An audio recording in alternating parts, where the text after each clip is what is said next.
Well, hi, Leslie. How you doing? Happy holidays to you. And listen, what's going on is that the coronavirus and COVID is continuing to impact sports. And the NFL is not out of the dark. They're not out of the clear yet. Even though their Super Bowl is a couple of months or about a month and a half or 2 months away, it's still impacting players. And today they reschedule games or postpone them. The Rams and the Seahawks and the Washington football team and the Philadelphia Eagles will be moving to Tuesday.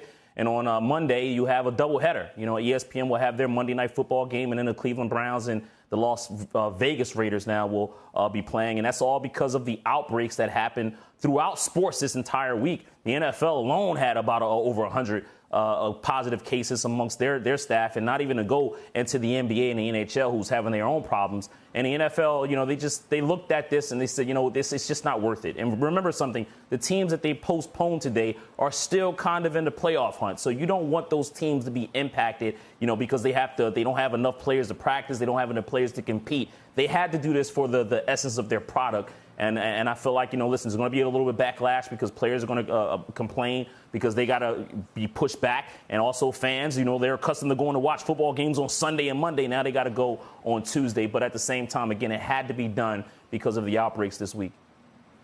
What's the bar, Jabari, for a game to get cancelled? Is there a set formula from the NFL, or is it more kind of the discretion of them and the two teams involved?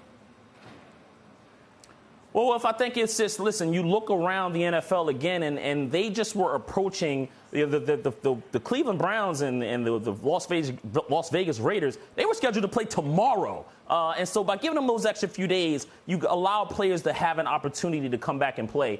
Because when you get down to backup quarterbacks, third-string quarterbacks, you're really putting teams at risk of losing games at no fault of their own. Nobody can, control when COVID decides that it's going to have an outbreak. This was just one of those things that, you just couldn't plan for. The good thing is that the NFL has a little bit of experience. This happened before last season when they had to reschedule games, so they understand what the process is like. They understand moving games to Tuesday, Wednesday. It works.